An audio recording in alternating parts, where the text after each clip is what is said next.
Welcome to the world united. Welcome to the world united. For today is Sapna.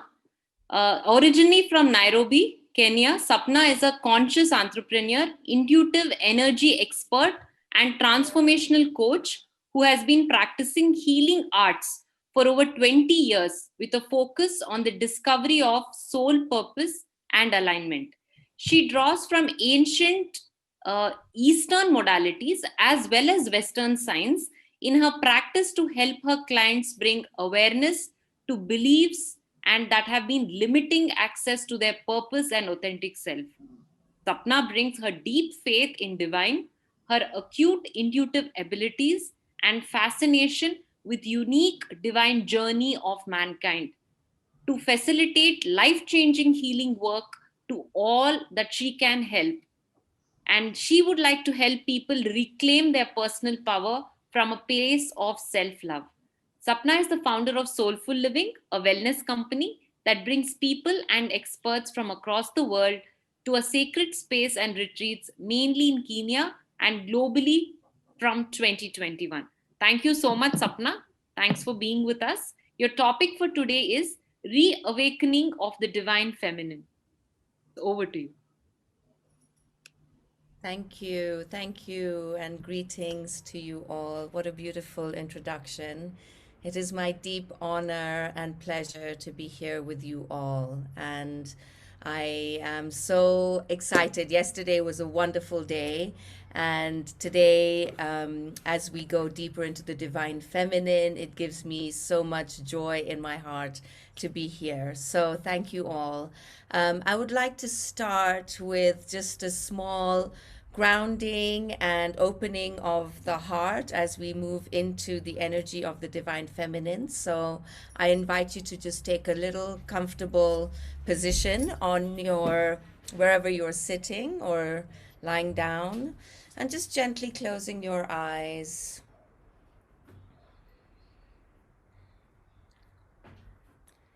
Taking a couple of deep breaths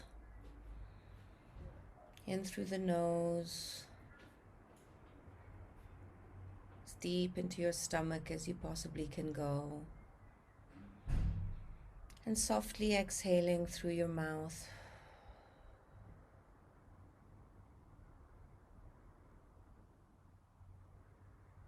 Again, in through the nose,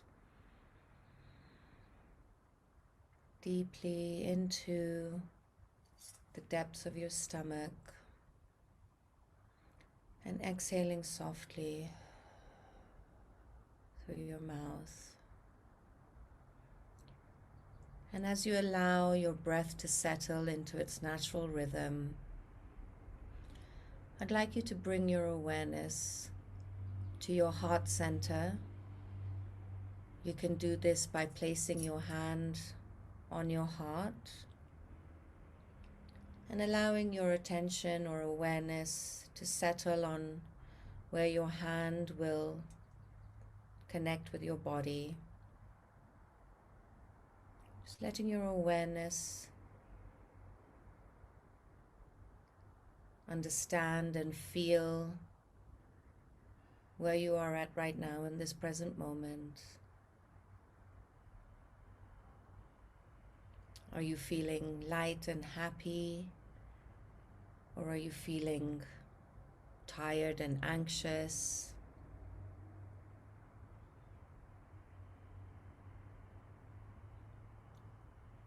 Where is your awareness in your heart center bringing you to?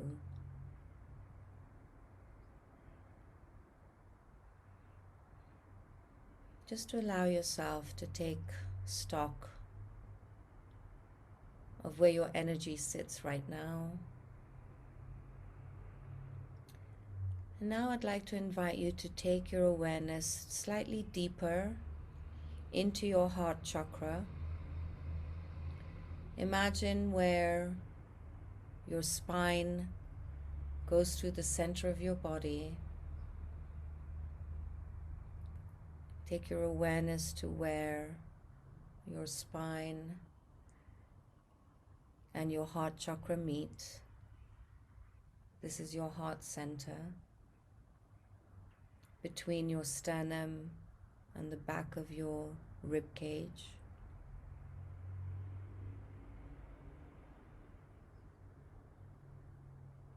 And allow yourself to feel the expansion and the limitless space that exists here.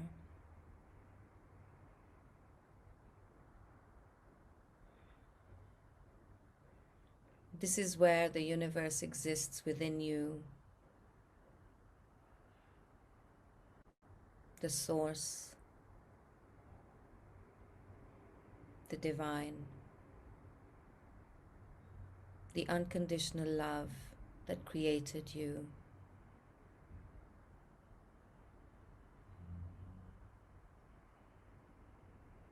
Just reminding yourself, remembering that you are made from the divine unconditional love of the source of all that is. And this is the spark that exists within you for eternity.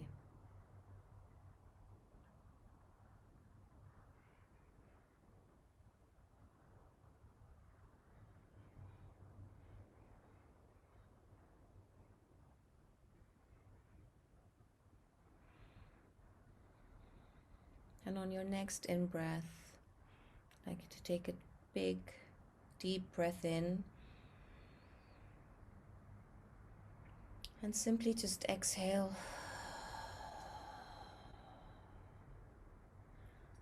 And as you do, bring your hands in front of your heart in the prayer position and gently open your eyes when you're ready.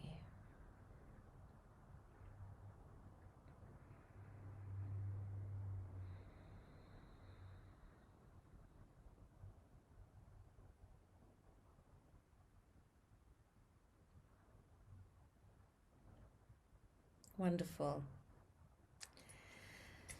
So my topic today is about the divine feminine and where she is calling to be brought back into our awareness. The reason I started with this heart opening meditation is because this is truly where she resides. She lives here. She has always lived here. And even though we may have forgotten about her existence and her presence within us, because we have been so stuck in our heads, the patriarchy has taught us that our head is what is in control of who we are. And we have forgotten that actually it is our heart that rules us. It's our heart that guides us. And this is why it is always important to first come into the heart. So as we talk about the reawakening, what does this mean? Why are we talking about reawakening the feminine?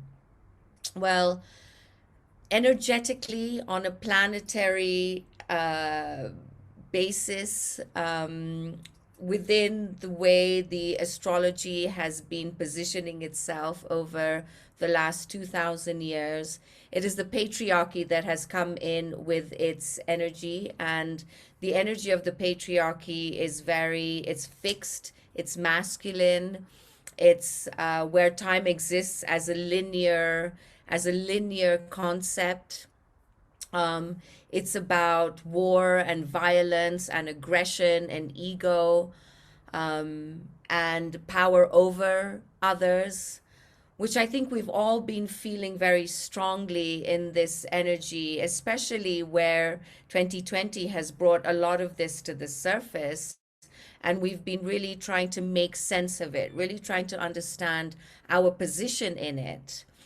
And what's been happening this year, actually, from the beginning of 2020, from January 12th, really, is this repositioning of these three major planets, Jupiter, Saturn, and Pluto itself, which is where really the clearing out of these energies of the patriarchy and the masculine has begun.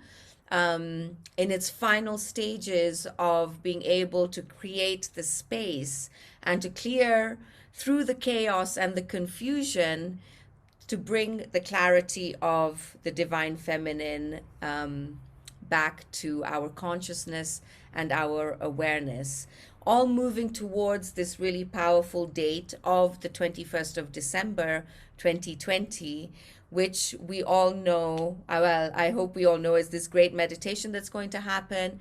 But this date is about the true initiation of the age of Aquarius. Okay, and the age of Aquarius is the reawakening of the divine feminine.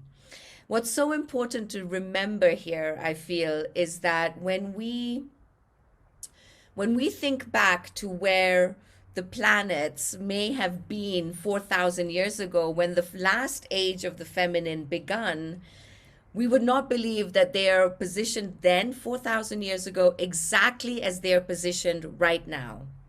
Now, tell me that this is a coincidence. It is not. It is all so divinely, perfectly planned. And this is why the feminine is now ready to fully awaken. Just as a reminder, the masculine and the feminine exist in each of us. We are not feminine just because we're in a feminine body, or we're not masculine just because we're in a masculine body. Each of us carry these qualities of the feminine and the masculine. And a lot of us allow either the masculine to dominate or the feminine to dominate. And what we need to start doing is bringing these back into balance within us. And therefore, that becomes the external expression of what we put out into the world. If we see the world outside of us as out of balance, as as being destroyed, for example, climate change, weather patterns, aggression, people being stuck in their ego.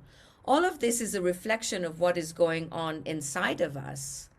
And what we have to sort of start coming back to, and my mind is going back to a lot of the conversations that were also had yesterday on this platform about remembering who we are, allowing the ancient wisdom to start resurfacing within us. Because what was being told to us 2,000, 3,000, 4,000 years ago by our ancestors is absolutely relevant to what we are experiencing today. And when we talk about this new shift, a new paradigm, this is what is happening. And what do we need to become and be in order for this new shift and new paradigm to truly anchor into this world? Right? We talked about love being the medicine in each of us, unconditional love being the medicine in each of us. And by understanding the balance of these energies of the masculine and the feminine, this is where we can start coming back to this place of love inside of us. So I want to talk a little bit about the wounded feminine and the wounded masculine to just bring our attention and awareness to where we could be expressing ourselves in a way that is not in its highest form, right? So the wounded feminine can express itself as the victim, as the also sort of needing to have control and power over other men, other women not being able to support each other, women trying to put each other down. This comes back to this understanding that time has been a very linear expression, because if we're not on this linear timeline in terms of where are we at with our career, for example, where are we at with our family, where are we at in terms of our success stories, right? It's about this competitive energy, trying to step one on top of the other. It's either we're behind or we're ahead on this understanding of linear timeline. So even as the feminine, the wounded feminine is expressed as all of these masculine qualities, right? Women trying to be competitive over each other. Um, Women believing that we are separate from each other. This concept of separation is really what holds us back. And actually, we're not separate from each other, as we've also heard yesterday. We're not separate from the trees and the rivers and the ocean and the sky and Mother Earth. But as long as we live in this concept and these belief systems of separation, of course, we're going to look for power over each other. The wounded feminine also expresses herself as through guilt and shame, right? We should be ashamed of ourselves as women when we want to express our creativity and our wildness sometimes, you know. Women are born to be wild. This is an expression of who we are. Mother Nature is not only soft and subtle and quiet. Of course not. It is the balance of those energies that need to be expressed, right? We have to be able to destroy and bring in the storm and you know, bring in that craziness a little bit in order for then the softness and the gentleness to enter. So again, you know, what are these aspects within yourself that you need to start recognizing and appreciating and allowing yourself to accept as part of who you are, because this is where the healing now also can come in. And as we move into now the understanding of where the wounded masculine expresses itself, right? The wounded masculine expresses itself as aggressive, as the abuser, as you know, the hierarchical sort of structure where even in the corporate world, the masculine has to sit at the top as the CEO, as this misexpression of leadership. Okay, so I think we understand a little bit more about the wounded masculine than we would about the wounded feminine. So again, I ask you and invite you to understand in yourselves where these expressions of the wounded divine feminine and wounded sacred masculine come out in you. Now, how do we move into what is the healing of these, right? What is the way of the feminine, the divine feminine, and the way of the sacred masculine? So the way of the divine feminine is softness, is the intuition, allowing ourselves to get out of our heads and into our heart, allowing ourselves to be guided by our intuition. Because so much of what we've been taught in our education systems, in our societies, in our cultures, is that don't rely on the intuition. That's too weak. That could be wrong. And actually, it is our biggest strength because it is our true connection to the divine and the word of the divine. That is our intuition. It may not be what other people want to hear. It may not be what other people expect you to do or behave with. But ultimately, that is the path that we need to stay on as strongly as possible. So just softening, letting these hard edges that we've created around us blur, allowing ourselves to merge into each other, allowing ourselves to accept each other and see each other for who we really are with love. Allowing ourselves to be in community and in groups and allowing these truths to come to the surface, because the truth that is coming to the surface over these next few days and over yesterday and today is this unity consciousness. We are one. We are not separate from each other. We belong to each other. Look at how beautiful and diverse and wonderful all of these people who are here are. You know, if we continue to separate ourselves, how do we share our traditional wisdom? How do we share what our ancestors already knew to be true? We can't. We continue to look for ways to be better than each other, not better with each other. So community is a huge way of bringing the feminine back together. right? Let us continue to meet in the circle.